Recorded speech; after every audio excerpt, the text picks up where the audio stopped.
What's going on, guys? In this video, we're going to be taking a look at the 2019 Subaru Forester Touring.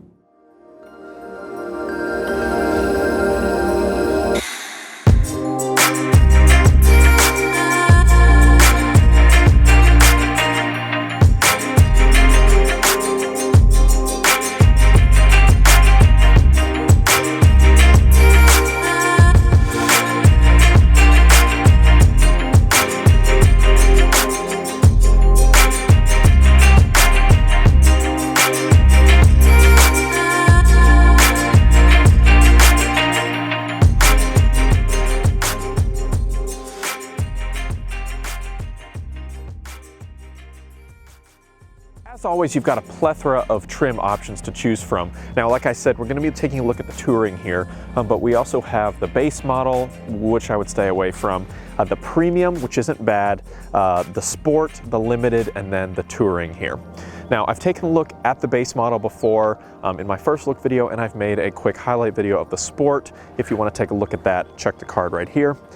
But again, none of those feature sets are really going to compare completely to the Touring. But surprisingly, there are a lot of similar standard features, which is really, really nice to see on these Foresters. One of the huge ones being eyesight. Having that standard it's ridiculous because you get a ton of safety features. But let's go ahead and take a look at the Touring. So the model we're looking at today is Ice Silver Metallic, and it has the black leather interior. Now again, this is the Touring trim, so I'll make sure to point out when a feature set is specific to the Touring trim, but like I mentioned, you have a lot of nice standard features, and I'll be sure to highlight that as well. So starting off up front, you've got LED steering responsive headlights here on the Touring. Now on every other trim, you just have LED headlights, but I say just kind of sarcastically because having LED headlights across the board on all models is fantastic. So that's a nice standard feature. As far as fog lights go, only the Limited and the Touring have fog lights. Now the Limited is just standard halogen, and then on the Touring you have LED fog lights. Just your standard front grille. Now under the hood, you have a 2.5 liter DOHC auto start-stop push-to-start Subaru Boxer engine. Now this will give you 33 miles per gallon highway and about 26 miles per gallon city. It has 182 horsepower and 176 pound-feet of torque. And that is the standard engine across the board. There are no upgrades or downgrades as far as that goes, which I understand is a disappointment. They got rid of the turbo. But the reason they got rid of it is because no one was buying it. So I don't know who you really blame there. Now it sits on black machined aluminum split 5-spoke rims there. Everything else I think is standard with the 17-inch rims, but here on the Touring you get the 18-inch, and I think it may be available on the Limited. I'll make sure on that though and put a little note on screen. But that is that. Now here at the side mirrors, you'll notice these have kind of a satin chrome finish that is specific to the Touring trim. All other trims except the base model will have body color side mirrors. The base model just has black side mirrors. Base and Premium are folding and have integrated turn signals, and they all have available heating options except for the base model. So that is the side mirrors. Also, these ones have the blind spot monitoring right here. So you'll be able to, it'll light up orange when someone's in your blind spot, which is a nice feature to have. Keyless access here. You've got roof rails up top, and I think that is standard on everything except for the base model as well. Just your standard sculpted taillights. They're not LED or anything, just halogen, but they do have a nice redesign from last year's model. Also, you have a rear spoiler here, kind of on the roof, and that is standard on everything, I think, but the base model. Moving on back, you've got your rear camera. Down there, you've got parking sensors all around the outside, just a normal single exhaust pipe there. Now, all models except the base model have the available power liftgate, so it's easy. Just push the button, it's going to open up. You can also open it with the key fob and then close it with the button up here. And there's also a lock button on there, so it'll lock once it's closed. Now, as I pointed out earlier, the 2019 Forester has been completely redesigned. So it has a wider rear stance now, which allows for a little extra space when trying to fit a large object into the back. Now with the rear seats up, you get 33 cubic feet of cargo storage, and then with the rear seats folded down, you jump all the way up to 70 cubic feet of rear storage. So tons of space in the back, and again, it'll be a lot easier to get like something like a big TV or some big boxes or something like that into the back, thanks to that wider rear stance. Now the Touring features a one-touch button to have the rear seats folded down, so that's a really nice feature to have. Everything else has the ability to fold the seats down, but not automatically like that. And finally, up top, we've got what Subaru is calling a power panoramic sunroof.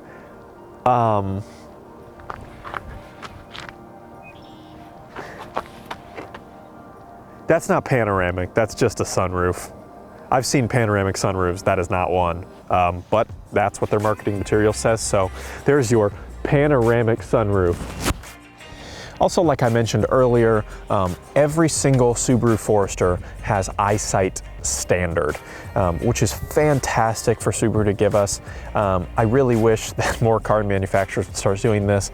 Obviously, safety is the #1 priority when operating a motor vehicle like this. So for them to just say, you know what, we're going to bite the bullet, we're going to eat the costs, and every single car every single Forester that we sell is going to have those safety features right off the bat, is just a really, really, really nice thing for Subaru to do. And I would expect that going forward in, say, the 2020 Legacy and maybe even the, definitely the 2020 Outback that's getting redesigned, you will start to see eyesight standard on those as well. So let's go ahead and take a look inside. All right, guys, now we're inside the 2019 Subaru Forester. Now, I'm gonna show you all around the cabin, show you every little feature that it comes with, and I'll make sure again to point out what is specific to the Touring and then what is available on all models. So let's start up front, as always, with the infotainment center. So the Touring trim level comes standard with an 8-inch entertainment center with navigation built in.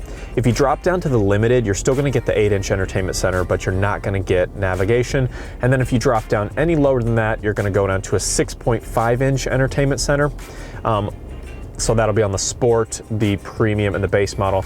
Now you can upgrade your infotainment center in the Sport trim to go up to the 8-inch display. So that's an option there. You've got your standard phone for connecting a Bluetooth device. Like I said, you've got navigation. If you guys have seen my other videos on navigation, you'll know how I feel about it. I don't really think it's worth the money if your car has Apple CarPlay and Android Auto integration, because you have access to Waze, Apple Maps, Google Maps, things like that. So it's really not worth the premium with the advancements in technology today. So, but it comes standard here on the Touring. Now you've got My Subaru, which you can connect to the app on your phone. It will send you things like if your car has like a warning light or needs like tire pressure issues or oil change, stuff like that. It'll kind of give you notifications on that, and you can check the status of your vehicle through that. You've got the media button, which you can put in a CD. You can connect MP3 player versus via USB or use your Bluetooth, things like that. With the different apps, you have My Subaru, you have Pandora, you have Travel Link, you have Subaru Starlink, don't use that ever, and then you've got AHA and Apple CarPlay and Android Auto if you connect your phone via a USB. Now let's take a look at the rear camera. So you've got your standard rear camera there with your distance sensors, as well as the little colored lines that tell you which way you're turning. Now, if I start to back up into this spot a little bit, it should start giving me notifications, letting me know how close I am. So there you'll see your little distance sensors. So those are from the parking sensors I showed off in the back, letting you know that I am getting dangerously close to these porta potties. So let's go ahead and get out of that. Move up a little bit. Now you also have, and you'll see it down in the bottom corner if I go back, you've got, this is your reverse automatic braking. So that is currently enabled. So I've talked about this in other videos, but I've tested a lot of reverse braking systems, and Subaru has by far the best one. I'll put the little clip on screen here. Maybe a year or two ago, we full speed reversed towards a pile of cardboard boxes, and the Subaru Outback that we tested was the only one to actually stop completely before hitting the cardboard boxes. So A+ for Subaru in that category. As well, you can turn off the parking sensors if you want to. Let's move on down.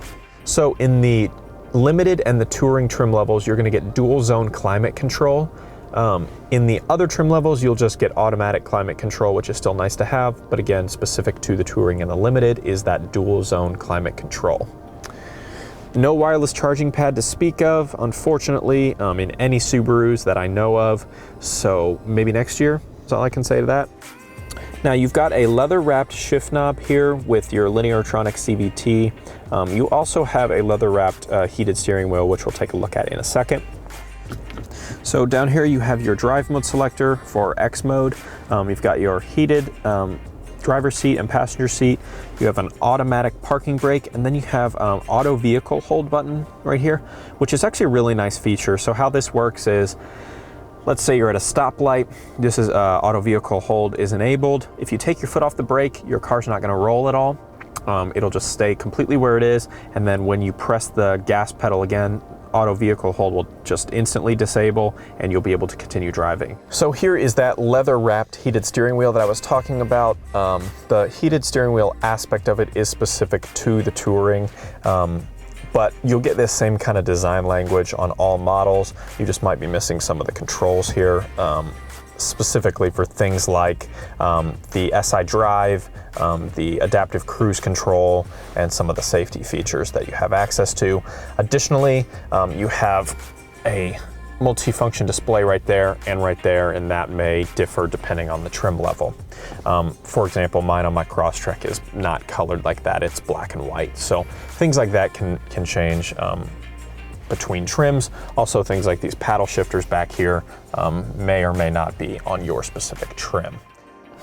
So this display up here actually serves multiple purposes. The first and most important purpose I'll get to in just a second, but the secondary purpose is that it can show you a lot of vehicle information. Now you're going to navigate this display by using the info button right here. So that is how you switch between the different modes.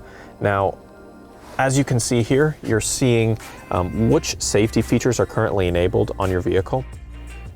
So if I go ahead and turn on blind spot monitoring, you'll see that it gives you a little visual indicator of that. It lights up green as well. And then let's say I turn my high beams on. There it is, a little visual representation on the screen right there. Turn them off, it goes away. So that's a really cool thing to have. Now if I press info, I can switch to, again, tire pressure, angle of the vehicle, and that is our DriverFocus distraction mitigation system icon right there, and I'll talk about that in a second. There's some weather. It actually dropped down about 35 to 40 degrees. It was very warm and sunny this entire past week, but it is very cold now. That's why I'm all bundled up. You can see kind of where we're at, direction we're pointing, Sirius XM information. There's a little more simplified layout, some vehicle information, miles per gallon, time remaining till empty, things like that, and then just a clock, and then that's how you navigate. So now let's talk about the most important aspect of this display up here, and that is the Subaru DriverFocus distraction mitigation system. Now, I made an entire video on this system a couple months ago, and I will play a few clips from that here. But basically how it works is there is a facial recognition sensor as well as an infrared sensor, and they work together to kind of essentially watch your eyes as you're driving. So it works in a couple cool ways. You can set driver profiles, so when you first get in the vehicle, if you've got your profile registered, it'll pop in and say, you know, hey Steve, or hey Becky, if it recognizes that it's you, and you can set up to 3 driver profiles. So that's cool to have, and it will adjust your mirrors, it'll adjust your seating position, it can adjust your climate control, really cool things like that that sensor can use. But also, if you are, let's say, I don't know, texting in the car, which I know most of us don't do ever, But in those times when you may be distracted by your phone, you're looking down, looking to the side, it will give you a little audio and visual indicator that says basically keep your eyes on the road, stay focused, stuff like that. So it's always kind of watching your eyes and making sure that you're focused on what's in front of you on the road. Now, according to Subaru, if it detects that you're not paying attention for long enough, it will actually bring the car to a complete stop. Now, I have not been able to get this to work. I don't know if I just am not looking away long enough or we don't have a long enough stretch of road for it to work. But according to Subaru, it works. Have not been able to test that fully, but nonetheless, that's what they claim.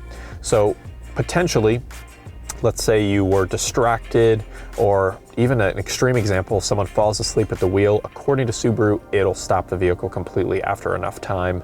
Again, haven't been able to prove that, but that is what they say. So that's a really, really cool feature to have. And again, if you want to see a full overview of this, check the little info card at the top right of your screen for a complete look at that feature. Let's move on.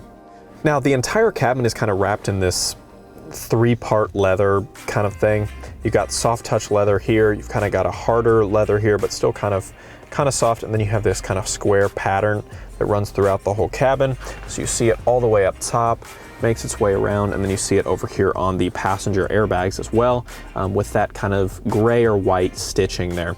Now, if you jump up to the sport trim, you're going to, or jump down, I guess in this case, to the sport trim, you're going to get orange stitching that kind of accents with some of the orange elements on the sport. So that is nice to have, and a nice accent there. Now, as far as audio systems go, on the base model, you're going to get a 4-speaker audio system. On everything except the Touring, you're going to get a 6-speaker audio system. And then if you jump all the way up to where we are here, you're going to get the Harman Kardon premium audio system.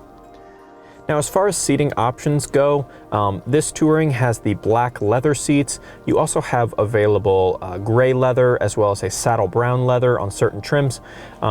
On the lower level trims, you're going to get cloth seats, so you'll have either gray sport, or black cloth. These are heated for driver and passenger. Driver 10-way power adjustable on everything except the base model. And then everything except the base model will have 4-way manually adjustable passenger seats. On the Touring though, you get 8-way power adjustable passenger seats. So that is nice to have. Unfortunately, there's no ventilated option on any of these seats like you have on some other vehicles, but nonetheless, they are heated up front here. Now, like I mentioned earlier, you've got the one-touch folding rear seats. Additionally, on all models except the base model, there's a little strap you can pull down at the bottom by your seatbelt, and that will recline the seats. So that's a really cool feature to have, is just to be able to recline in the back. It's not a lot, but it's enough for it to be comfortable. Additionally, on the Touring, you've got the heated rear seats, which is another really nice feature to have there in the back as a passenger. As far as other rear seat amenities, you do have vents there in the back, as well as 2 USB-A ports, and again, like I mentioned, the heated seat controls. All right, guys, and that is the 2019 Subaru Forester Touring. Now again, you've got a nice set of standard features there. LED headlights, the eyesight driver assist, the reclining rear seats, which are basically standard, the power rear gate, which is basically standard, all except the base model. Just a really nice set of features that you get here. Obviously, the Touring has every bell and whistle possible, but nonetheless, you really can't go wrong with a Limited or even a Sport. The Sport looks really nice. But I really like that DriverFocus distraction mitigation system. Again, check the video in the description and in the cards for an overview of that. But that's a really surprisingly handy system, because it even surprised me how often I'm looking away from the road when I really should be focused on what's in front of me.